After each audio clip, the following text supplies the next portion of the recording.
mental health resources. And that's got to change in the public school systems or in any school system. We need the schools adequately staffed to help our kids with their mental health.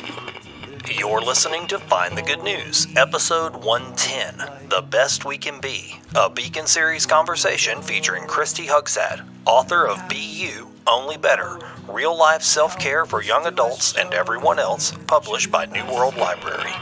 Find the Good News is produced by Parker Brand Creative Services, a branding agency that thinks sideways, pushes forward, and gets your brand up. See what else we do at parkerbrandup.com. I don't really know what it was like for my mom and dad to raise a family, try to keep their kids entertained, happy, and healthy with all the supplies it takes to provide shelter, education, and some type of security. As hard as they worked, and I do know they worked hard, I know we still ended up being parents ourselves, each with childhood traumas and fears to pick through, tripwires and triggers that have affected the way we each made our way forward into adulthood. I can easily imagine that this is a story that's repeated over and again, and for all my sweat, blood, and tears, I am sure that I'm making mistakes right now that my children will have to work through. So if our parents were doing their level best, and their parents did their level best, and we are doing our level best, what else can we do to help our young people gain firm footing as they move forward into this messy world, much messier than the one we came from, and try to piece together an adult life filled with hope, happiness, stability, peace, and success? This is where the work of my guest, Kristi Hugstad, comes in with some answers in the form of her new book, Be You, Only Better,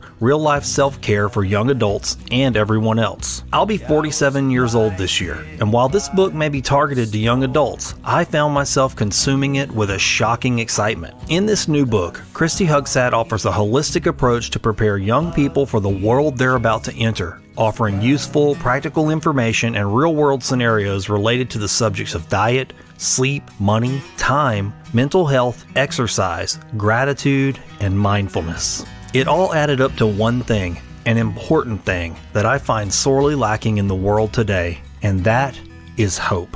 In our visit, I learned that Kristi is full of hope, but it has been hard-won. Early in our conversation, you will discover what I discovered in reading her book, that it has been in journeying through great personal loss and deep grief that she has brought forth a message of self-betterment and healing. Even as I approach 50 years on this earth, I find that I need to encounter teachers like Kristi. She reminds me of the teachers and mentors that touched my life as a young person, and how their lessons are durable to this day. While this particular work may be for young adults, I've found that I fall into the category of everyone else, and perhaps you will discover this as well. I left our conversation feeling refreshed and even more motivated to offer my children the best version of me, a self that I am still crafting. Now, it's time to consider that you, like me, may still have some things to learn about living well. Then tune your attention to this Good News Beacon and press play on a little good news.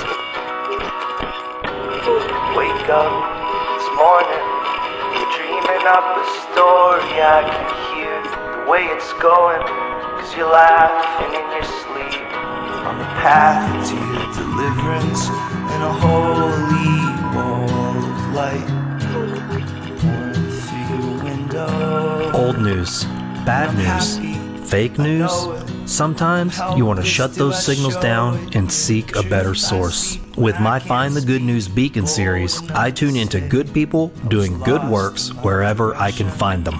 I scan across the full spectrum of life, seeking out human beings that have turned their dials towards helping others, aligning their time, resources, and talents with goodness, justice, mercy, and love.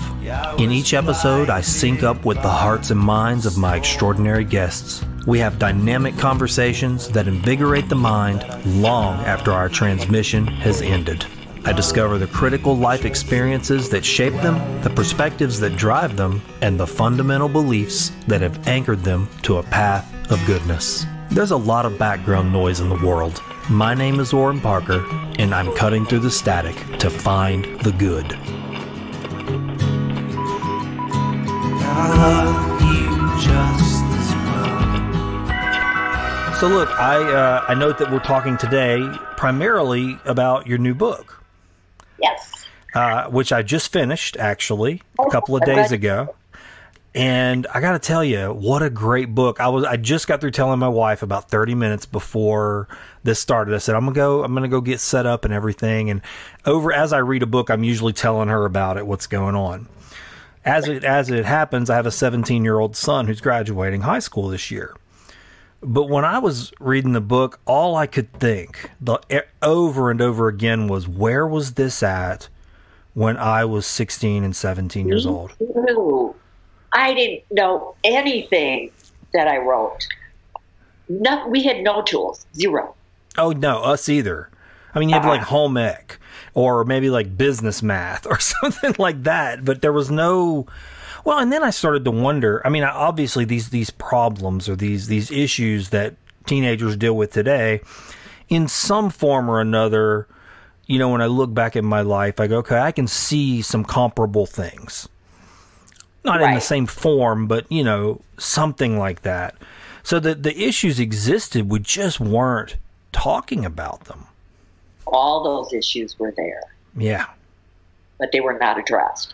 No, I can tell you, I didn't talk to anybody about not even really my friends. I mean, those things were mostly internalized. It was just internal fears and worries and anxieties that you really had nowhere to place. Spent our whole lives just dealing with that privately. Yeah.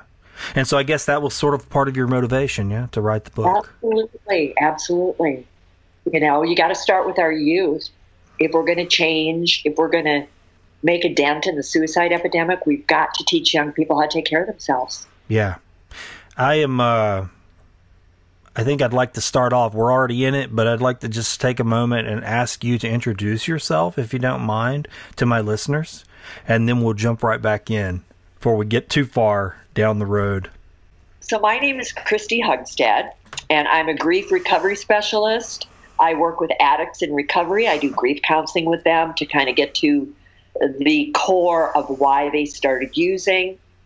I also am an owner of a Pilates studio in Dana Point, California, where I live.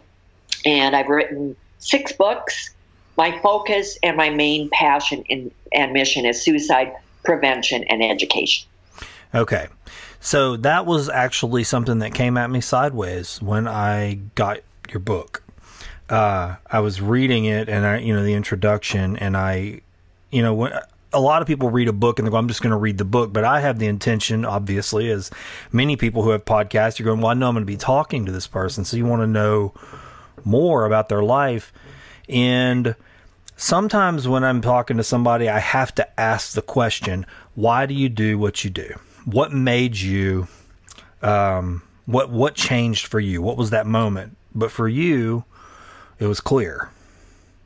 Yes, I had a life-changing trauma that changed my whole path of life. 8 years ago, my husband died by suicide. He ran in front of a Metrolink train, not too far from our house. And to add to the trauma of that situation, Bill's father was coming from Houston, Texas to visit us, and he was a passenger on the train that his son ran in front of. I just found that out today, that part. Yeah. And I just, it was like somebody sucked the wind out of my body when I went, oh my gosh, I mean, you think about all the things that are, the gravity of the situation and the event, and then you add that to it. And it's like this echo of grief that just starts to, it's got this thread, that now obviously his father carries in probably a different way. Well, my husband, Bill, was an only child. And so his parents just thought the world of him. He was all the high school baseball star, football quarterback, basketball star, tall. All the girls liked him. So he was always kind of this successful, entitled kid. And his parents just thought the world of him. So they, in all honesty, in the last few years, I have tried to find them because they're the only connection left that I have, husband. And so they kind of just stopped communicating with me. They didn't really accept the fact that their son had died by suicide, that it was his choice. they were making excuses and saying, well, you know what? He did need new glasses. Maybe he didn't see the train. Oh, I see. Right? Right. And so there was a certain point where I just let them believe what they wanted to believe.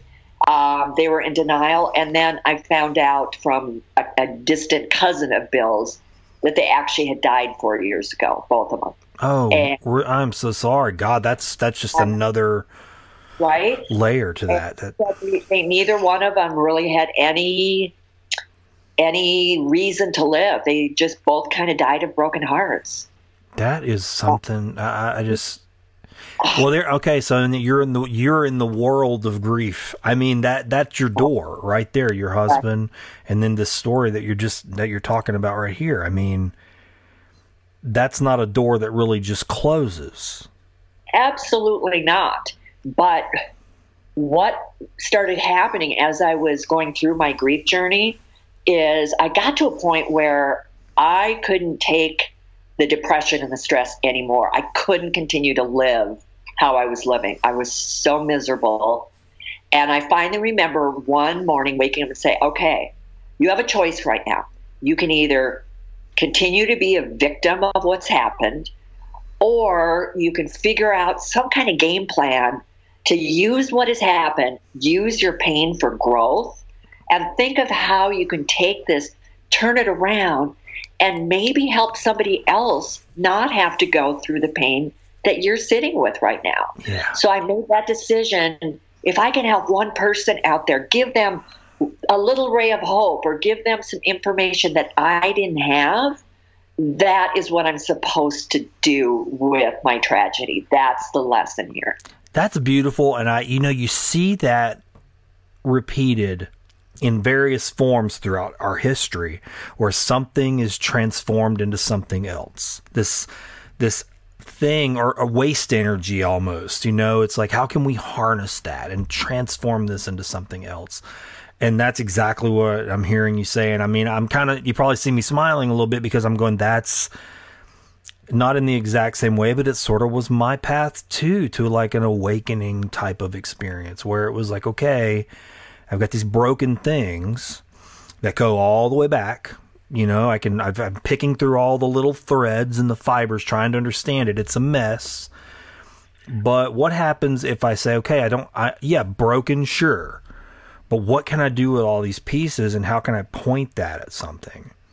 Yeah, and that's a choice. You have that choice to make. And a lot of people, especially when it comes to the topic of suicide, it is so stigmatized. I find people don't want to talk about it. They don't want to say, my son, my daughter, my brother, my sibling died by suicide, because they feel shame. And that's got to change. I can't agree with you more. I'm just going to talk about it openly because for years now, I've had this podcast for a couple of years, and it's a subject that I have sort of walked around. I brought it up, but I always walk around the true gravity of it, because it's exactly what you said. There's a stigma and a shame to it. Like, I did something wrong. And my daughter several years ago attempted suicide, and she survived, but I wouldn't bring it up. Do you know what I mean? Like, I would find ways to avoid, even though I knew like it was so critical to a conversation, to show that wound. But if it was anything else, if she had done anything else, I would have brought it up. Or if I'd throw myself on my own sword over and over again before I would bring that up. And I would analyze that, go, why is there this feeling of, I don't know, the only word is shame. Like, it's a shameful feeling, and it's the strangest thing is I don't feel ashamed of her, and I don't feel like I couldn't tell you on paper why there's shame there, but it's stigmatized. It's just societal. It's very real, and it's not coming from you or I. It's society has not grown enough. We're not educated and informed enough to realize that our mental health, we all have issues, and we will continue to. And our mental health should be just as important as our physical health. And we're not there yet. And the only way we're going to move forward with that is if we start talking openly and own it. So when strangers will say, so, are you married? Are you divorced? Are you single? And I'll say, oh, I'm single. Oh, well, have you been married? And they want to know. Yeah. And so I own it and I say, well, yes, I was married, but my husband, I'm a widow. Oh, I'm so sorry. Well, what happened? So it's just out of curiosity, they need to know how he died. Yeah. And I'll say, well, he died by suicide. And the reaction is one of just shock. Oh, they don't know how to respond. They don't know what to say. And it's interesting that they're very uncomfortable and they don't want to continue the conversation. Yeah. Yeah. I get this. This comes up a lot, how to navigate death and suicide or grief or illness. And I found that even when my father died. My father died it was just a real tragedy. It was not peaceful. It was ugly, and it was a cascade of mystery illnesses all at once that just, it took him, and it was related to some chemical agents. It was just not a good situation. And so now I've noticed when people ask me, if they haven't talked to me in years, they're like, well, how's your mom and dad doing? And I'll say, well, dad passed away. And the ones that are willing to go the next step and say, oh, was he sick? If I tell them the truth, I can just see, like, oh gosh, they don't want to hear that. They just want to hear that he got sick and died like everybody. And I just have learned that, it's sad, but I'm just going to try to not have these conversations because I'm making them uncomfortable.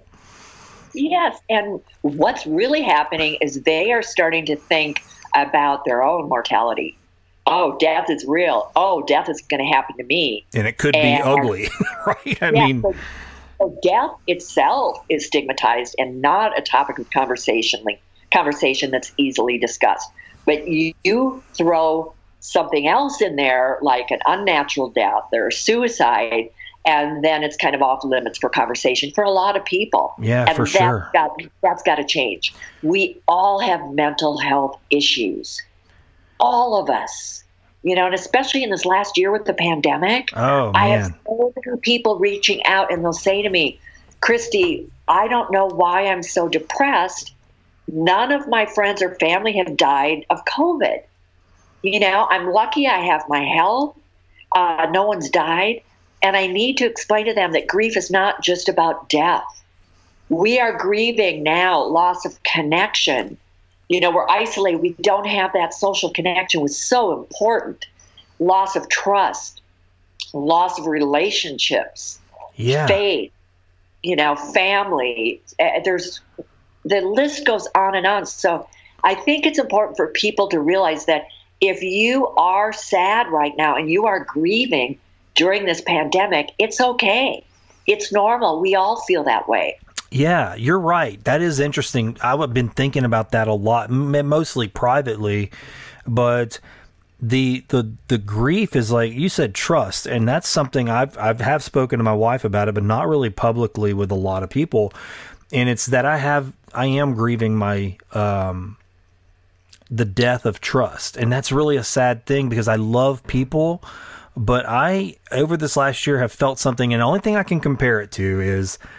I was married before and there was an affair, and I remember when I discovered it, how I can still remember the way it upended my world, my brain, like everything that I had faith in. I mean, my spirituality, my job, all these things that I had micro trusts in, that one event rewired everything. And I looked at the whole world, like within a moment, I went, what else do I believe that isn't true, right? Right. It took years for me to like trust people again and like retune myself to actually let intimacy happen. And here I am again. These last few weeks, I was like, what is this cloud that I'm feeling? What? And I was like, the only thing I can compare it to is that, like, I've lost, maybe not completely, but I'm having to learn again to trust people because I've seen so many. I think there's like a kindness that I expected, a camaraderie that I had started to begin to believe in again, and the goodness. And then I started to see all this chaos and people not taking care of each other. And I went, oh my gosh, should I not be trusting my civilization? I don't know. That's a big thing, but that's really what it feels like. Oh, it's very real. And I think what happens as we age and as we continue with life, we don't trust as people as easily as we used to. I used to trust everybody until they gave me reason not to. Yeah. There you go. Now I put up a wall until they let me know that I can let it down. It's kind of the opposite way. So my circle of friends and people in my life is much smaller because of that. And I think that's okay. I think that's actually quite healthy. Okay, well, I hope it is, because that's kind of what's happened to me. I found myself just tying things off, going, okay, these behaviors aren't trustworthy. They're dangerous. It's like, and that's the word I find myself thinking, you're dangerous. That's dangerous. I need to create a little distance on top of the existing distance. I feel that way when I go to the store where I live, especially. It's especially this last year, there just hasn't been a lot of precaution, a lot of resistance to taking care of each other in that regard. And when I go to the store, I find myself just leaving feeling just this, I don't know, like a yuck feeling. I don't really have a good intellectual word to apply to it. It's just very heavy feeling. And I go, man, I just feel like I can't trust the people I live around to do the right thing. And that's a terrible feeling. It really is. Well, I'm in Southern California, so it may be different here. But when I go to the grocery store, everybody's wearing masks. No, not here. Okay. No, here it's I mean, the truth of the matter is it's been a real problem here from the beginning. I mean, I'm on on the Gulf Coast in Louisiana, about almost as far south as you can get on the western side of Louisiana, right on the Texas border. So we've got real issues here. I don't know. It's just a strange thing, but I mean, that's what happens, I guess. I mean, and when you live in a place like that, it does. I don't know. I feel like it has changed me for sure. I can get back to it but I want to see it. Like, as you said, I'm kind of waiting to be signaled. Absolutely. Trust is something that's earned. You just aren't automatically granted that. So it's going to take some time. But I know the first several times when I went into a grocery store or anywhere in public, you had to wear a mask, right? And the whole world seemed so robotic. Like we were just eyes staring at each other, taking care of our errands, getting our groceries, and then hurrying out of there. And there was so much tension. It really felt like we were, a bunch of robots that were not making any kind of, there was no human interaction at all. The only time you get a vibe from somebody is when you were standing less than 6 feet away from them in the grocery line, and then somebody would turn around and give you a dirty look. But it was, everybody was scared. Yeah. Yeah, here has been I mean, at first, maybe like everybody, we were all shut down. And when people first started coming out, it was just like, it's the small things that you lose. And this gets back to grief and trust. And I know this is such a silly thing, but we live kind of out in the country. And there's one little gas station convenience store that we like to go to. And I know it's so small, but when I pick my son up from school, he likes to go there after school. So it's like a thing to go get a drink and a snack. And I think in my head, I remember when I was little really liking those things, and they're good memories. And so I want him to have that feeling of like, I remember Dad used to take me there when we were kids. I want him to have that. It's become like tainted because when we go there, it's now an environment of, I'm going to show you that I'm not going to be safe. Like, that's kind of what the community is. It's like very like, I am purposely ignoring any precautions, purposely not distancing. There's just nothing. It's as if it doesn't exist. And so when we go there, I feel like we're astronauts in spacesuits. You know, because I'm like, okay, son, stay close to me. Make sure your mask, make sure your hand, don't get too close. Because I'm just going, we're one of the few that's in there that's actually taking precautions. So that thing that was positive is like a source of contention. And I think it's making, and boy, I'm really dumping it out on you. It's like I'm analyzing my thought about it, and I'm building like a resentment. I can feel it happening, like a distrust and a resentment, like convalescing inside of me, and I don't like that. Well, you're trying to relive your childhood happy memories through your son. Probably, the times have changed. Yeah, it's not you're the right. same. It's not on Mayberry RFD anymore. Now we're in a whole world. Yeah. So maybe what would work better is if you find a different ritual with just you and your son, and you take him down to the creek fishing or whatever it is that the two of you would enjoy doing together. Exactly. And maybe put that whole store thing on hold. Yep, that's just going to not be, it can't be like what it was. Yeah. And it's sad. It's almost like you think about these little encampments, like, oh, this is a special thing. You put your little personal flag in it, and nobody knows you stuck your flag in it. You know, right. So all these people have no idea. They're just stomping all over your holy ground. And I know that's a silly way to put it, but it's like... No, but it was sacred to you. Right. It's a fond memory of growing up, and we really hang on to those things. Oh, for sure. Yeah, they're special to us. Well, it gets back into something, and it gets to your book, too. I was thinking this the whole time I was reading it. It's something I always noticed, and I have this conversation a lot, where... embarrassing memories or painful memories are so much stickier than good memories, I find.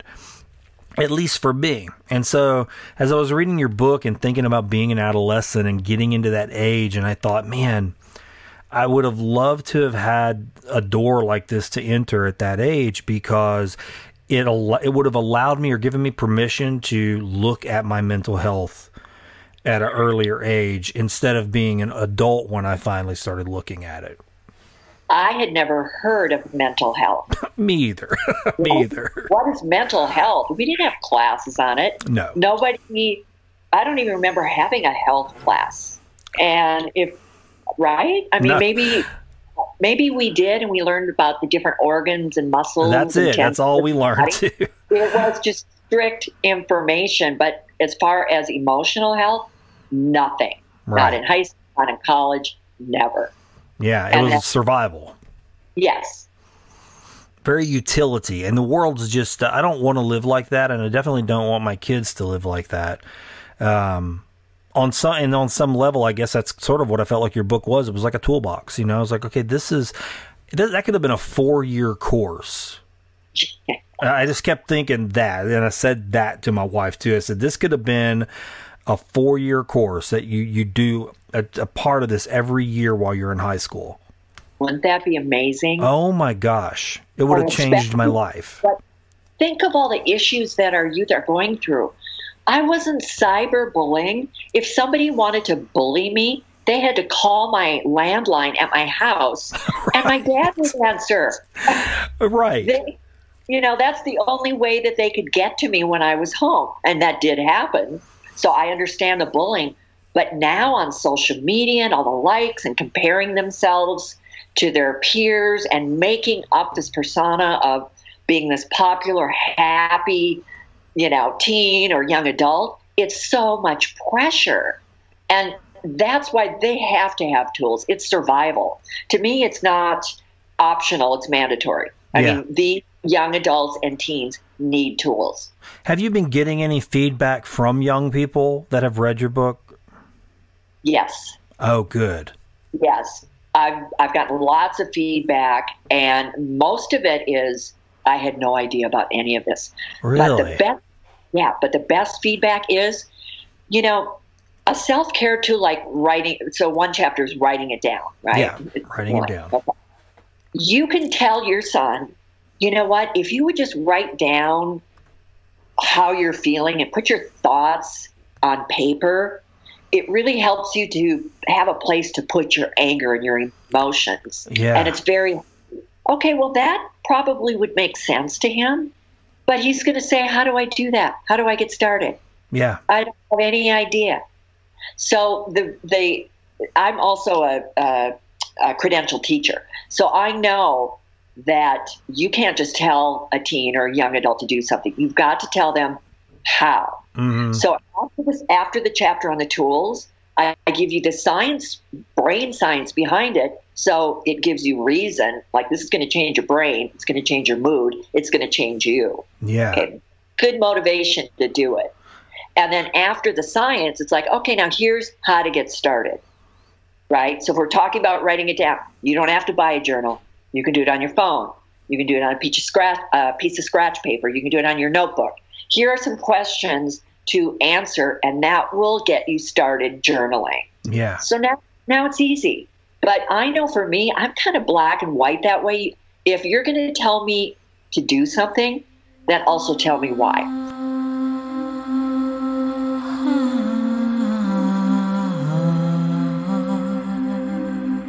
Longtime Find the Good News listeners know that we often meander into topics on spirit, mysticism, religion, and wisdom traditions. If you are interested in these topics, I encourage you to seek out my new podcast, The Dawn Deacon with Brother Orrin. On the Dawn Deacon podcast, I consider my small place in the whole of creation, asking the old questions that have perplexed human beings for ages. Why are we here? Is there a reason for our existence? How do we balm our sufferings, enlighten our minds, and awaken our hearts? Are there powers, energies, and realities just beyond our ability to comprehend them? On the Dawn Deacon podcast, I share the teachings, practices, and perspectives I have gathered as I've made my varied, sacred, ordinary way. I hope you'll join me at the Dawn Deacon podcast so that we can traverse this landscape together. Just search The Dawn Deacon with Brother Orrin in your favorite podcast app or search engine, then subscribe. Yeah, it's like a prescription. That's one thing that I've lately, in the last couple of years, that's a word that's really helped me a lot. You know, I keep thinking about when you go to the doctor and you have an ailment, the doctor's not going to give you the medicine for my ailment. You know, he's going to prescribe something. Now, you might have something similar, right, you know, and it's going to be your medicine. And I keep thinking about that a lot. Like, that's the approach we need to take, instead of going, hey, here's a one-size-fits-all solution. Just go do it. It's fine. Don't worry about anything. No, I need to know, like, what are the side effects, and, you know, why is this for me? A little more loving approach instead of a hammer. And then you will take it with enthusiasm. And that's the same thing with reading this book. If you don't know why you're engaging in these self-care tools, you're not going to do it. But once I start telling you, hey, did you know that when you get out and you exercise, you get your heart rate up, you are upping the endorphins in your brain. It's altering your brain so that your mood is elevated and you will become happier. And when you think about that, you think, well, you know what? I just did go for a run, or I just worked out at the gym or whatever. And when I got home, I said to myself, I'm so glad I did that. But there's a real chemical change that goes on in your brain. That's why you feel better. So interesting. I was thinking about this part of your book. I listened to your book partly because I have an app that'll read it to me. And so I go walking every morning. It's one of my favorite things to do. It's honestly, and this is not an exaggeration, walking saved my life many times. And as I was walking a few days ago, and it was sunny and it was kind of cool outside, and I was out in a park that I really love, and I was listening to the part that you were talking about, the effects of sunshine and fresh air and just getting out away from things. And I've had this theory about where I live for years. And I thought, you know, because we're a huge petrochemical area. And so to find really beautiful places to go and escape, you really kind of have to find the nooks and crannies and travel a little bit to do that. And I've often thought that just those existing, and I know, oh gosh, I'm a pariah for bringing this up because it's a huge boon to our economy, but I really do believe it affects our mental health here. We have the highest suicide rate in Louisiana in this parish. And I believe the environment has affected not just one generation, but many generations of people, because we've become accustomed to seeing this sort of, I guess, the squashing of nature, nature as a thing to be used and not really appreciated. And so it kind of creates this starvation, I think, in us, because when I do go walk, it has helped me get through depression many times. And just being out in nature. And I don't know, I was listening to you talk about that and the chemicals, and I was like, oh yeah, this is true. This is 100% true, because I can see it within myself. This is a tested thing in my own life. Well, when you think about the environment, I mean, I'm in sunny California, and if it's cloudy, I'm depressed because it's never cloudy. But I grew up in Minnesota, where the weather's terrible. And I remember being so depressed because there was 3 feet of snow, blizzards. And I remember actually not getting out of bed for 3 days because the weather was depressing. And look at countries like Norway, where it's dark for a few months every year. There's a lot of depression going on during that time because the sunlight and the fresh air and the beautiful, our beautiful surroundings really do help change our brain chemistry. Yeah. I kept having this visual as I was listening to your book, because I'm also reading another book along with this one. I kind of jump back and forth, and it's about empathy and being a really kind of a hypersensitive empath. And I kept getting this visual of like all these little discs that kind of float around my energy body, so to speak, right? And each one of those little discs is like plugged into my center. And one is finances, and one is sex, and one is love, and you were talking about that in your book too, like all of these, that's really what your book is. It's all these dimensions. And I kept thinking, like, you can have like 6 of these spheres can be connected to the sun and positivity. But if you have this one sphere that is getting like something, it's just not healthy, it's negative, it's diminished, it's still connected to your center. And so regardless of what you're doing, you still have this one outlet, right? That's like plugging into you and feeding you something that's not good for you. Well, if you think about it, like I talk about the different types of self-care: physical, emotional, social, mental, and financial. Okay. And people always say, I love that you added the financial aspect, because you don't think of young adults as having financial problems. And I'm thinking, right. I remember when I first discovered credit cards, I thought that was free money. I got myself in debt so fast. Oh, me too. I was probably 19 years old, and it was not pretty. But let's say you're taking care of yourself in 4 of those 5 self-care areas. And the 5th one, the financial type, you're neglecting. What happens? You're in debt. You have stress, you have anxiety, which can lead to depression. That really is going to affect your mental health. So if you neglect any of those 5 areas, you're still going to experience anxiety that could lead to depression, because you're not taking care of yourself as a whole being. God, that's so true. I get that. And that is something else, that another aspect of your book that I thought was fantastic, because see, I mean, I have to, again, look at my own life, right? And I imagine there are a lot of people like me. I did not come from a financially healthy family. And what I mean by healthy isn't that we did without. There were times when we did.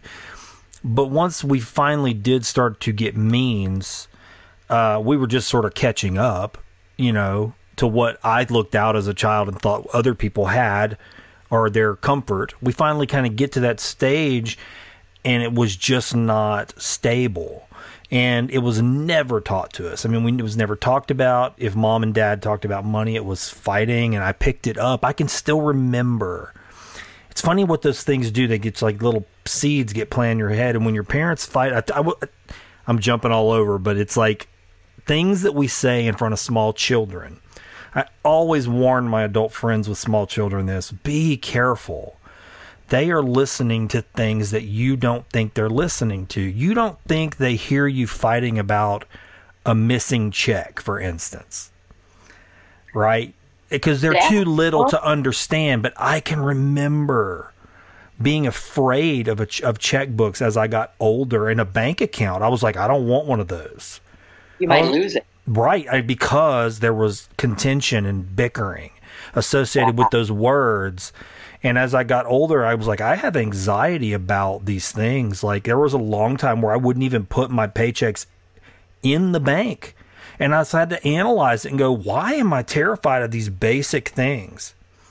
And you're going to have to monitor your finances your entire life. Exactly, but nobody's telling you that as a kid, unless you have a source. But your book is operating in that capacity, I guess, is my ultimate point. How many kids are like me, though, that their mom and dad aren't teaching them nothing but debt and poor finances? Or, on the other hand, I've got a lot of wealthy families in the area, and the kids are so entitled, and they're lazy, and they feel like they don't have to work for it because their parents will take care of them. So there's that opposite extreme too. Interesting. Yeah, you're right. It's like it creates a different type of God. So that's so fascinating, isn't it? But I think the healthiest way is, like, I grew up on a dairy farm in southern Minnesota. We had nothing. I mean, we raised cows, chickens, pigs. I didn't know we didn't have money because we always had food and nobody ever talked about it. And I just thought that's how everybody lived.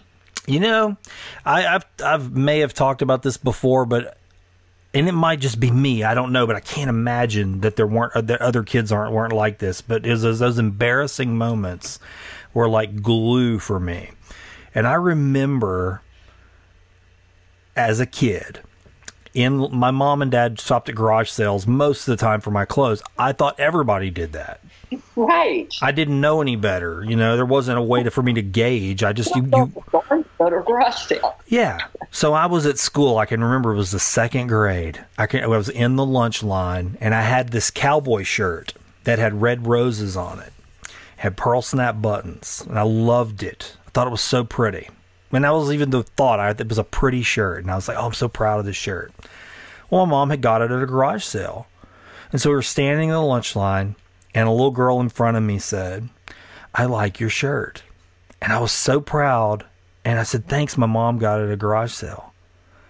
And the girl behind me whispered to somebody and said, ew, they're poor. They shop at garage sales. And I remember, like, that to this day, it's in my head. And I was an adult. I was at a cowboy store for something, and I saw a pearl snap shirt. I was probably 30 years old.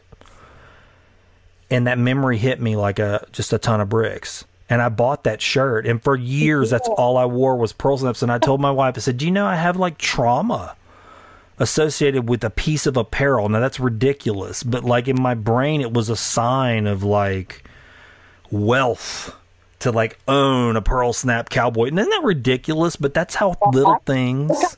We're going to say that you just left the store because you were so traumatized by the memory. So I'm actually proud of you for purchasing it. Yeah. And you were kind of owning your trauma. Yeah, well, it's like you were saying, turning something into something else. Yeah. But I had to like lean into it and go, this small thing that to everybody else is nothing is huge to me because it was a day, like as a child, something gets flipped in your head. Well, and what parents and teachers and young adults and teens, we all need to realize that the teen brain is not fully developed till, for girls, maybe 23 years old, for guys, 25, somewhere in your 20s. So when you're a young kid, you do not have the capacity to analyze all this trauma that's going on. You don't have the skill set or the brain power to, assimilate all that. That's why they need tools. And it's because their brain is still developing. That's why they make bad decisions. That's why they act impulsively. And then, eventually as you have more life experience and you get older, you start to stop, maybe monitor the consequences before you make that decision to do something impulsive. So I think people need to understand you got to cut these young kids some slack. Yeah. Give them a break and look at what they're facing. I mean, I think about what we've all faced, as you said, the pandemic this year and other things that have went on in our society. And, you look at the gravity, the way it feels on you as an adult who's had a lot of years and been through a lot of heavy things. And you've navigated them somewhat successfully if you're still here, right? Okay, so you've done something. And you look at these kids and you go, wow, they're looking at the same stuff. And they're not on full brain power, and they have no tools. I don't know how they do it. And that's the problem. A lot of them aren't. A lot of them are giving up. A lot of them are turning to drugs and alcohol and they're looking at ways to numb that pain because they don't know any other way to cope, and they're in so much emotional pain. Yeah, and how do you just tell someone just to carry it, right? I mean, that's a hard... I have this conversation with lots of adults that I find, and it's hard. I find that they're just not tender enough. And I'm like, being hard is telling somebody to push through. Yeah, sure, I can push through. I've figured out ways to push through, but not everybody has the same capacity to do that. And so you tell someone to push through, you might be pushing them right into the worst possible scenario based on their capacity. Let me give you an example of that. About a year before my husband's death, he started to show signs of depression. He really exhibited almost every warning sign and risk factor of suicide that exists. The feelings of hopelessness, the withdrawal, the isolation. He talked about not wanting to be here. Everything we did was an opportunity to take his own life. He was sleeping a lot. He wasn't eating. I mean, he had a prior attempt where he took pills and left me a note. I mean, the red flags were everywhere. But as his wife, and we had a successful gym out here and a nice home overlooking the ocean, we had a really nice life. Yeah. On the outside. Right, but yeah. On the inside, my husband was spiraling out of control and falling into a deep, dark place. So I will now admit that I must have bought into the stigma of mental illness too, because my whole goal was to fix him. Oh. I wanted to find that psychologist, that psychiatrist, that church counselor, that shaman, the magic pill that would bring my husband back to the man that he was when I married him. I was fixated on that. We went to appointment after appointment. He had a bag full of different prescription drugs to ease his anxiety and depression. And so now in hindsight, I wish I would done this. I wish I had sat down next to him on the bed and put my arm around him and held his hand and said, you know what, Bill, I'm here for you. I'm not going anywhere. I've got your back. We're going to get through this together. And I just want you to know that I love you, and I am going to work with you to get this solved. And reassured him that he wasn't alone. Because when I think about how somebody must feel that doesn't want to live anymore because the pain is too intense, I can't imagine what that feels like. And I think what we need as human beings, and especially young adults and teens, is we need the adults to say, we've got your back. What can I do? Let's talk. We're in this together. And not enough of us are doing that. Yeah. Instead, we're saying, you know what? You just need more sleep. Go to bed. You'll be fine tomorrow. Or suck it up. I had a lot worse when I was your age. Yeah, that's the word. Right. And that's the worst thing, because then we're letting our young people know that how you're feeling is not okay. And that's the worst possible thing we can do. Yeah. I mean, even with my daughter, I knew there was trouble. There had been trouble kind of, as you said, that with your husband. It was like the signs were there, but I really didn't know. There were signs, I didn't know what they were, if that makes any sense. Something was coming. I just wasn't sure that it was that. I didn't even consider that, actually. Mm-hmm. But in hindsight, you can go back and go, oh gosh, all this is there, And if you're not, it's kind of like looking at the weather. I mean, if you don't know anything about the weather, some people can walk outside and go, that's a stratus cloud, cumulus cloud, and I see the squall line. They can interpret the signs and tell you what's coming. But to somebody else, they go outside and they're like, okay, well, there's some clouds out there. I don't know what I'm looking at. And I think I was in that mode where I was like, I couldn't put it together. And I was ashamed, honestly. I think that gets him back into shame. I felt like I had failed. Right. Me too. I felt guilty. I felt guilty. I thought it was my fault that he died because I didn't get him that right doctor. I didn't get him the right care. And it was all my fault. So the guilt was my number one emotion. Yeah. You know, and that's the other thing. You were touching on that, and it kind of gets even back to that idea of a prescription, that what works for one person isn't necessarily going to work for everybody. I went through a depression, gosh, I don't know how many years ago, 7 years ago maybe. And it was, I thought I was fine. I hadn't had a feeling of depression since I was 20 years old, which was when the real shift happened for me. So it was an alien thing, but it came from medicine. I had a surgery, and they had put me on painkillers, and the doctor said, here's what you need to take. He gave it to me, and I took what I was supposed to take every day. And I guess it was just too much for me. And I didn't put it together until it was almost too late. I mean, I was sliding down in a matter of weeks, just further and further into a hole. And I was keeping this digital journal, and I don't write in that anymore, but I kept it just because I wanted a picture of what my mind looked like. Because I luckily went and got help, got off the medication. And within a couple of months, it was like day by day, my mind came back. But I was at that point where I felt like, you know, I was thinking about the end, you know, like, oh, it'd be better if I wasn't around, you know.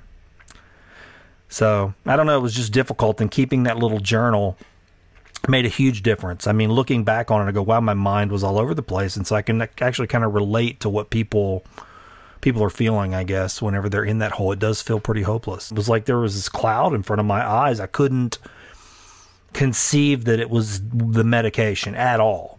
Well, of course not. You have no idea what's happening. And then you're too ashamed to reach out or get help because you don't know what's going on.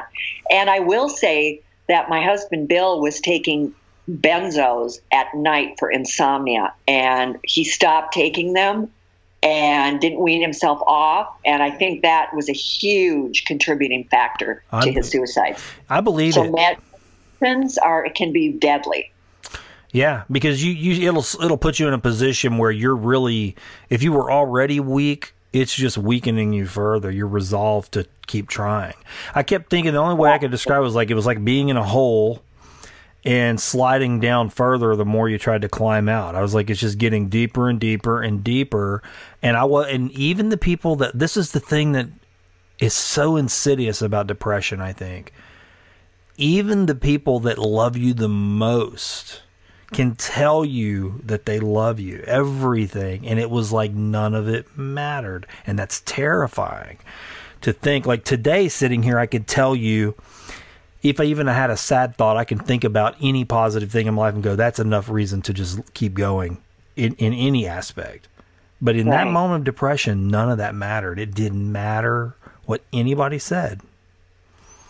Now you're almost to a point where you're numb, right? And whatever positive feedback you get from anybody just does not resonate. Yeah. And that's when things get really scary. And it's really hard for somebody with a healthy brain to understand how dark that must be. Yeah.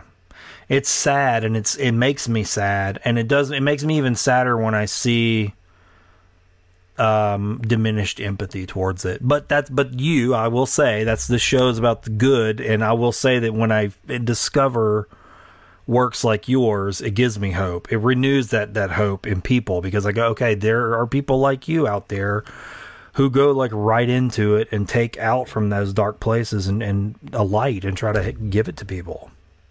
Well, my main objective is I have another book too that I wrote a year ago called Beneath the Surface, A Teen's Guide to Reaching Out When You or Your Friend is in Crisis. And that covers all the different issues that our teens are facing today. Really? And yeah, and then the self-care, I want to get those books into our schools because it needs to be a resource.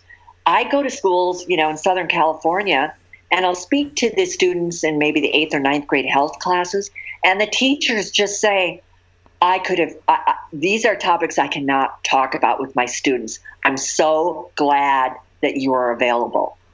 And what's really frightening is that, I tell my story, and then as I tell my story, I've already taught the risk factors and warning signs of suicide, right? And then as I tell my story, I make the students write down the risk factors and the warning signs as they come up in the story. So they're actually learning something. Yeah. at the end, I ask them, okay, what risk factors came up? What warning signs? And they raise their hands, and we're sharing, and everybody's interacting. And then I tell them, if you have a friend that has said, you know what, Jamie, I don't want to live anymore, please don't tell anybody.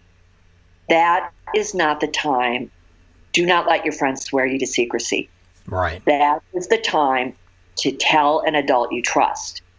And so at the end, it could be a teacher, it could be your parents, it could be a friend's parent, a counselor, an administrator, a church counselor, whoever that adult is that you trust, you need to tell them. It's a matter of life or death. And at the end of one school talk, I probably had 20 kids lined up out the door waiting to talk to me because there was nobody else in there. Oh, my God. I mean, that breaks my heart. It really does. I don't mean to get emotional, but that just is the truth, and that's school after school. I could never let my parents know how I feel. They wouldn't understand. They would just make fun of me. They would just tell me to suck it up. My siblings are doing great. I'm kind of like the black sheep of the family, and it's absolutely heartbreaking. So most of these kids really do, they really do want somebody to reach out to. It's just that they're afraid. I wonder what it is. What is listening to you say that? I mean, they see you talking about this stuff openly, and you're showing your wounds. You know what I mean? I mean, and I know that I feel like that's such a key part of. I guess it's like bearing your breast to some degree. It's like saying, "Okay, look, I'm putting my wings open. I'm showing you my heart. You can trust me. I don't have anything to hide." Right? So sometimes showing our wounds can be like that, and it's an invitation to other people. But I wonder, I mean, they see that in you, but I just wonder, what is it? What does it take? And why are they not seeing it in other people? I mean, is there nobody in their life? I mean, yes, that could be a factor, but is there, and that part that people just don't have the capacity, or they don't have the knowledge to go, oh, in this moment, I need to show this person my vulnerability because they're vulnerable, so I can connect with them. I mean, is that what we're not doing? I think the students don't trust the teachers because they're an authority figure. Okay. And they're going to get in trouble if, in their heads, if they tell their teacher, I'm struggling with depression, I've started using drugs, I'm smoking pot at night so I can sleep, whatever, that is an authority figure, and they're going to get in trouble. Yeah. Or that teacher's going to call their parents, and their parents, there's going to be consequences for that. Even the school counselors, usually there's one or two, for 300-400 kids. Yeah. And not fully equipped to handle all these different mental health issues. As a matter of fact, some of them are just academic counselors. I was about to say here, that is something I've talked with a lot of teacher friends. They said we don't really have a counseling. The way we're using it out here in the world, I need counseling or mental health help. They're not thinking of that way. It's more like, getting your grades up, getting your schedule changed, getting you into a college, getting you what you need. It isn't like, as you said, and that's, a kid goes in and they're presenting a counselor with that. They're just, like you said, they're not trained or equipped to really go into some of these places. No, I have a niece who's a middle school counselor, and she only does academic things, helping them fill out their applications to get into the schools and get recommendations and do what you need to do. And so they have no mental health resources. And that's got to change in the public school systems or in any school system. We need the schools adequately staffed to help our kids with their mental health. And that's why I thought, if I can get my books in there, at least in a health class or whatever, they have a resource. Yeah. They have something that they can use as a lesson plan, and they don't have to go out and figure it out themselves. I've done it for them. Have you, it sounds like you're already having that kind of conversation with some of the schools, right? I mean, it seems like you're kind of pushing for that. Yeah, I'm doing that locally. Yeah. But here's what's happening here. I don't know what it's like out where you are, but the schools are making lots of cuts, and the health departments and the health teachers are getting laid off. Oh, gosh. And so those Wow. are the classes that I would visit because it's mental health. Yeah, it's an entry point to this. Yeah. Right. They're cutting it out. So, it's a lot tougher to get in the door than I thought. Yeah, and I mean, I have a friend who started a program that was helping teens navigate social media in the online world. I mean, from not maybe just a mental health aspect, but like just to be safe, right? From predators and just really just all kinds of behaviors that are toxic to teenagers or unhealthy for them. And, even that program, I mean, it really did struggle. It found its footing, but at a certain level, it just sort of caps out. You're going, okay, there's just no more reach or penetration into the school system, as you said, because there's just no other doors within it to get in. No, in the health textbook at one of the local schools, I kind of paged through it while I was there. It was 25 years old. Yeah, our young people have so many different issues now than what happened 25 years ago. There was nothing about mental health, zero.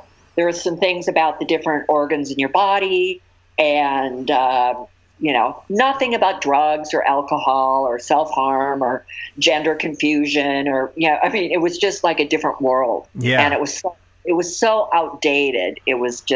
I just felt bad for the kids. Well, it's like I listened to this comedian's podcast, and he said something so profound, and I guess not profound, but it was just the way he worded it. He said, if we don't look at these things in the light, it doesn't mean they're not growing around. I mean, it's like a moss that just grows in the dark, and one day you lift the top off, and you're like, oh my gosh, I didn't know all this mold and moss was in here. Just because you don't see it. I mean, and that's what, as you said, these things have been here, but we just haven't been talking about them. And so they've been growing around through generationally, really, and now I feel like it's like the lid popped off and people are like, oh, yes, this is all going on.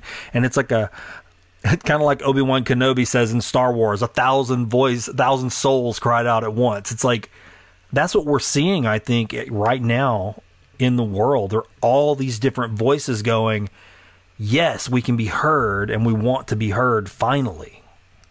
But the problem is we are not taking action quickly enough. Right. There are not enough of us putting out resources and making it our life's passion to educate and prevent suicide and depression and really help our youth with their mental health. And because we're not moving fast enough, people are dying. I mean, we're in an epidemic of teen suicides right now. And this has to stop. Yeah. It's getting out of control and nothing is moving fast enough. One thing about your book I liked too, and I will say, and it was that, and that gets right into what you just said. If a teen were to read it, if I were a teen and I read it, it would give me hope. I really think it would, because you present everything as incremental. Some of the stories you were talking about this, it was in the financial part of your book. You were telling the story about a young man who, he went to live on his own, or he had a roommate and he was going to do his own bills and he wasn't going to take anything from his parents. And he really quickly found out that he was in a hole. Like he was overspending very quickly. But it was like the way that is presented is that his parents didn't go, oh, well, you screwed up, figure it out. They were like, no, okay. Now you get to learn, we're going to help you, but we're going to help you put a plan in place, and it's incremental now. And it was like step by step, he was able to put money back, and he was able to save. And I think sometimes as a young person, or heck, sometimes even as an adult, you look at something, you look at the whole thing, and you go, I could never carry that from over here to over there. It's just too big. But in pieces, I can, but nobody's telling us it's the pieces. They're like, nope, you got to get over there and get that over here and see you later. Yeah. The focus is on the end result, and how you get there is never discussed. Right. It's just get there. Yeah. Figure it out. But that's why with each chapter and each tool, I put a real story of a real young adult that has issues in about that chapter. Like if I'm talking about, being mindful, So then there's a story about a young adult who had no idea what that meant. Yeah. And their life was out of control, and on. And then when they started to implement practices of gratitude and learning what it means to be present, how their life shifted. So as everybody's reading the book, I was hoping through the real stories that I would hit a nerve, and that reader would say, you know what, that's me. Yeah. Make it relatable. So then they're going to read on, okay, so how can I implement that into my life? Yeah, I mean, I will tell you, even as an adult, I was reading those stories and going, oh, I can relate to this. Even if it wasn't the exact same circumstance, there was a comparable situation, Even if it wasn't even as extreme, I could still go, oh, I get this. Yeah, I've been here. There's something in my life like this. There's parts of every story that most of us can relate to. Yeah. Very interesting. I love it. I mean, I'm gonna try to get my son to read it. He's graduating this year, and I was like, man, I couldn't sit down and convey all of this to him in this organized way. And I love the workbook aspect of it too. So it's one resource. It's something they can work through. Honestly, if a kid took it and treated it like a college elective and just did the book and keep it, keep it and go back to it and look at it's a great way to take a snapshot of your life. And what a treasure that would be even 20 years later to go, wow, look, I can see myself right here. Right. That's why I put graphs and charts. I mean, even a sugar log. I have a chapter just on sugar because, we all know to eat from the 4 food groups. And you've probably told your son, you need to eat more vegetables. And, they've heard that a million times. So I decided instead of just saying, eat this, don't eat that, I will have a chapter just on sugar, because if they start cutting back on sugar, they're going to eat healthier. Because if you're eating healthy and you're still consuming 6 cans of Coke a day, you're not right. So I put a sugar log in there so they could actually chart every day what sugary foods and drinks that you've consumed, and then add up the teaspoons. So that's a real wake-up call. Right? Oh, well, you're right. I mean, you think that's a whole other thing. I mean, that's something we didn't have to deal with, was energy drinks. I mean, now they're just like an ocean of energy drinks. And I mean, my teen struggled with it, and he's been through bouts of like, going, I'm going to quit. But it's a real thing. It's like an addictive thing, withdrawals, and that's very real. Exactly. And nobody looks at sugar as being a harmful addiction. It's an addiction, just like you're addicted to drugs or alcohol. And the energy drinks, you're right. Young adults, a lot of them that I work with are having 6 or 7 a day. Yeah. So I hope to teach them to read the label, write down on that sugar log exactly what you're consuming, and then do the math at the end of the day. Blow your mind. Usually they're absolutely horrified. I believe it. Oh, I mean, I had someone close to me that was addicted to sugar, and in a very real way, like sneaking and buying, cheap, going to like a dollar store and buying these cheap pineapple 2-liter bottles and just drinking them in one sitting. It was just sugar water, and it was like an addictive thing. It was a sneaking thing, like, lying about it. When you start lying about how much you've consumed, and you're going, wow, they know, but they're still doing it, and you're going, you're lying, and I know you're lying, and you know that I know you're lying, but you're still lying. It's weird. And I'm like, that was an addictive thing. I was like, this is something bigger than, it's not just, oh, I like sweets. This just went beyond. The reason they're lying is they know it's wrong, or they would own up to it, right? Right, yeah, right. One can of soda has 10 teaspoons of sugar. And what happens when you drink that can, you get a little sugar high right away. And then after 20 minutes and an hour, you start to crash. So then what do? You have another soda because you want to bring that sugar rush and your blood sugar back up. And that's why it becomes addictive. And that's why you're having 4 and 5 cans of soda, and it keeps increasing. So that is such a horrible habit. It wreaks havoc on your teeth, your skin, your arteries, which can lead to heart disease, liver disease. I mean, it's destroying your body. So that's why I just focused an entire chapter just on sugar. Yeah, that I was amazed that was in there. I was like, a very broad expanse of things that you covered. I was like, wow, she's covering everything that they're going to face. One sooner or later, you're going to come against these different walls. You're going to have to walk through them, you know? Exactly. Yeah. This has been so much fun for me and just healthy, and it's got my brain going, which I love, and I hope the people listening to it, it'll get them going. And I hope, honestly, for the adults listening, they'll get the book, but also get it for a young person.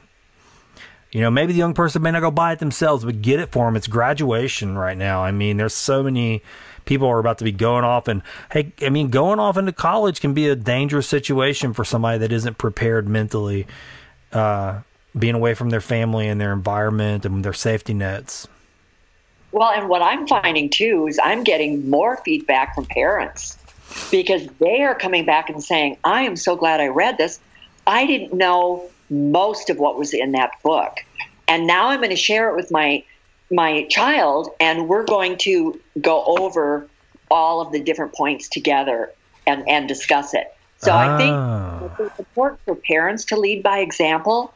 So if they've read the book, I mean, they haven't read the book and they're coming home and having, 4 sodas and 8 glasses of wine, they're not setting a good example. Yeah. Right? So maybe it's something that the parents and their kids can actually discuss together. I think that would be I my like hope. that because, you could buy a book for, I know how that goes. I'm guilty too because I'm a reader and I've got stacks of books I never read that I buy. I mean, it just happens.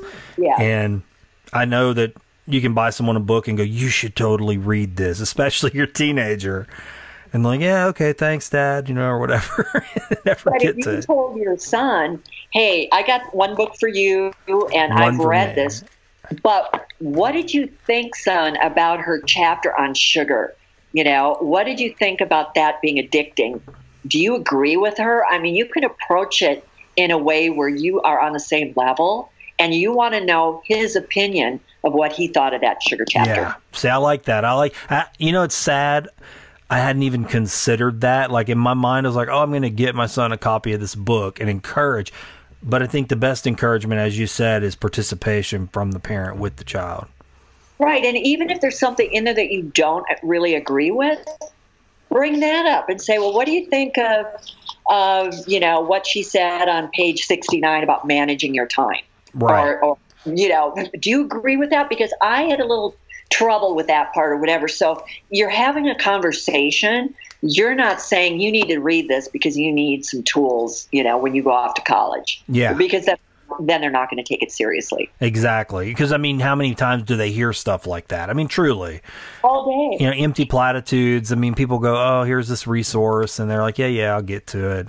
But I like what you're saying. I mean, that's going to help me. And I hope that somebody's listening to this it'll trigger them too.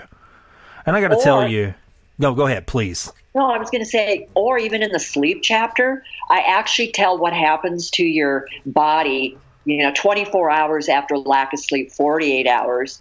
And after 24 hours, you are actually micro-sleeping. And 48 hours, you're actually hallucinating. And you are the same as being legally drunk. That kind of thing kids can relate to. And It's look, like, you're getting right into that territory again where if you have a chemical stimulant in you, a pill, a medication, a drug, whatever it is, and it's diminishing your capacity to really discern what's going on in reality, you're not sleeping or maybe you're not getting good sleep. I get that because I went through that.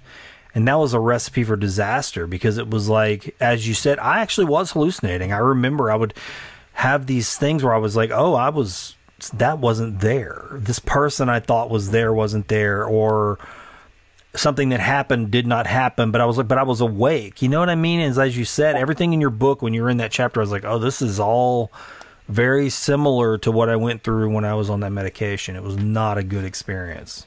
Right, the micro sleeps where you do fall asleep for a few seconds and you don't even realize it. Yes. And those are, when you are sleep deprived, that's when you get in those fender benders and you can't find your keys and you're late and you get flustered easily.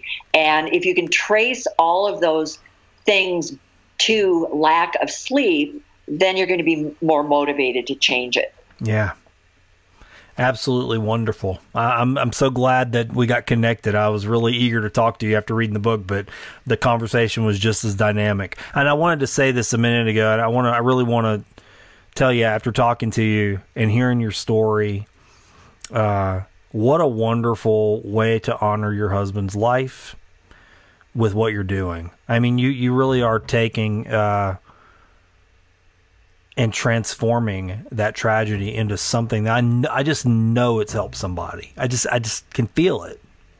Well, that's kind of how I look at it. Even if one person reaches out and said, you know what, I read your blog, or I saw you on whatever, this podcast, and you really resonated, your message resonated with me, then it's all worth it. Yeah. You know, you don't know how many people you're going to reach, but one is enough. One is enough. I love that. One is enough. That's beautiful. I'm going to remember that. And I'm happy, I know it. I'm helpless. Hey there, Good News listener. I hope you've enjoyed this episode as much as I've enjoyed producing it. Now, it's time for the Fishing for Goodies segment, where I turn my interviewer role over to the Good News Fish Bowl. Longtime listeners know that the Fish Bowl contains over 400 unique questions, many seeded by you, the listeners. Did you know that you could submit unique questions to the Fish Bowl? That's right.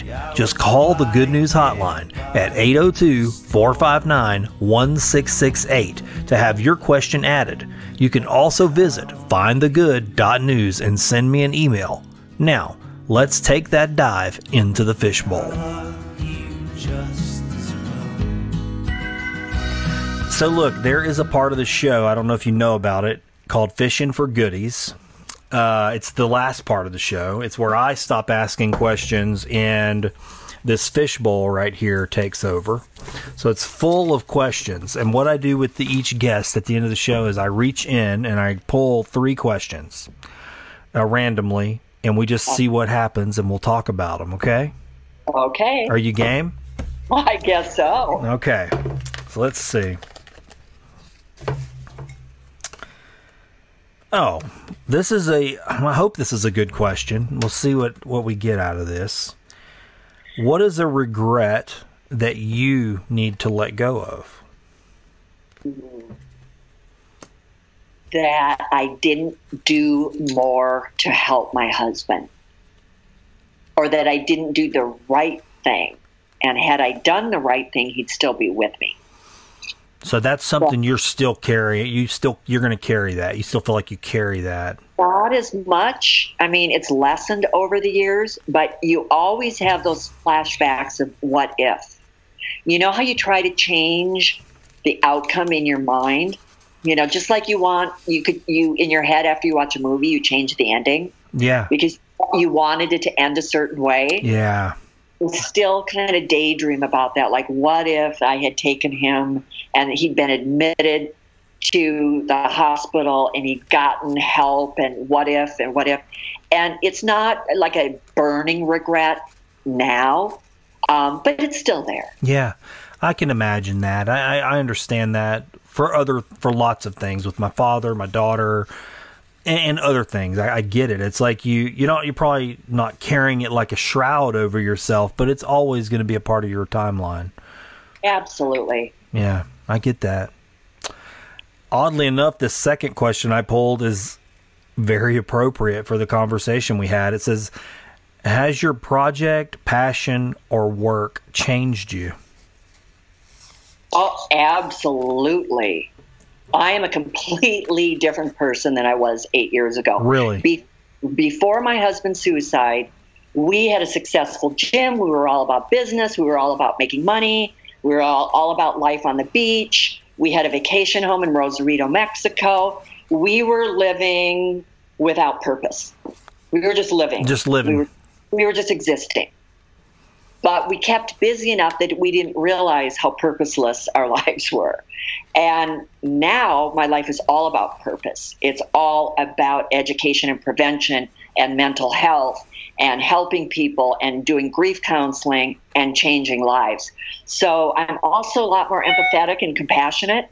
You know, I mean, now when somebody says, I am really grieving the death of my brother, I understand how they're feeling. Yeah. I understand what it feels like to be hurt that deeply and to be in pain. Yeah. And so when I talk about what I think they should do, it's coming from the heart. It's not me reciting something out of a book. Right. It's really livable. You've lived it. You understand it. You went in the cave with them. You get it. Yeah, it's real, and it's coming from a place of I've been there, and this is what worked for me. So I just feel like I've changed completely, and hopefully for the better.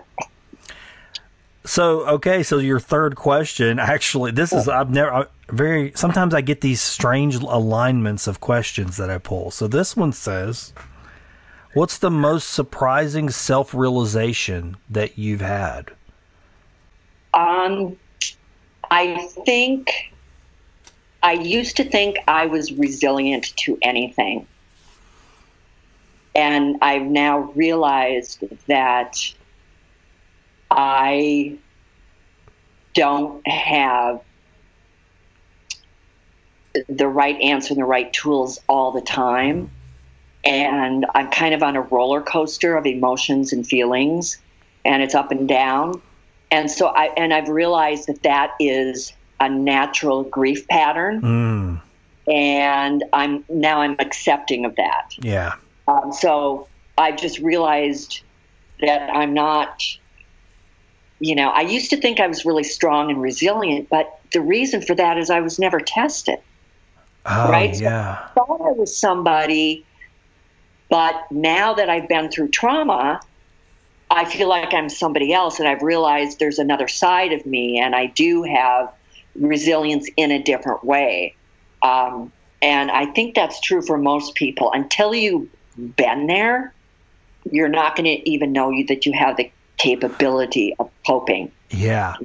It's so interesting that you're talking about this. My son loves science, right? And this is probably going to seem like a strangest segue, but he loves science and he loves like home projects and things like that. And years ago, we looked at, oobleck, this liquid solid mix that you can make at home. You know what I'm talking about? It's like a okay, so it's a liquid and a solid, and so like when you hit it with a great force, like you can actually run across it, but you can't walk across it. Like you could literally, the force of your steps will make it so that it actually resists you, and it's almost like a solid. But if you just walk slowly across it, you'll sink.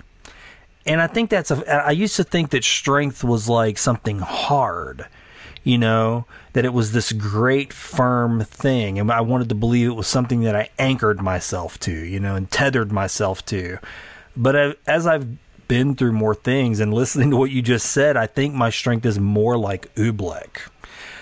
Sometimes it takes the shape of a container that it's in, and sometimes it's soft, and sometimes I sink into it, and it is something that needs to be touched gently, and other times it's firm. It just shifts for the situations. It's not this one strong anvil, just in a granite boulder. And I think it's also important to realize that grief is not a one-time event. Like I can't say, well, I have been working through the tragedy of the suicide of my husband, so I'm good now, right? So if I've reached a place where I've accepted it and I'm living with my loss, but I'm back on my feet again, then I'm good to go. And then, my brother dies. And then, so I think, we're all going to experience loss. And unfortunately, it's not a one-time event. So it's important that you have those tools and you are prepared and you understand that life is full of losses and you're going to need those tools over and over again. That's what strength and resilience really is. Yeah, I like that. Yeah. The storms are going to keep coming. Yeah, it's a kit. Yes. It's a kit. It's like a medicine bag. Yeah, it's got lots of things in it, sutures and compresses and balms and oils and tinctures. Yeah, it's not just one thing. I like that. That's beautiful, actually. And that's what you're giving people too. I mean, looking at the list of books you've written and the way you've entered the whole thing, and then this new book, to me, you know, looking at the books that you have written, and then this one, it's almost like the tone is, it's still in the same category, but it's a different tone. It's like it's a different type of tool. It's a whole different take on what I've been through, because now this book is all about, let's work on our mental health so that we don't get to the point where you need to know about, you know, the risk factors and warning signs of depression and suicide. Let's never get there. Yeah, get this on the front end. Be prepared. Yes.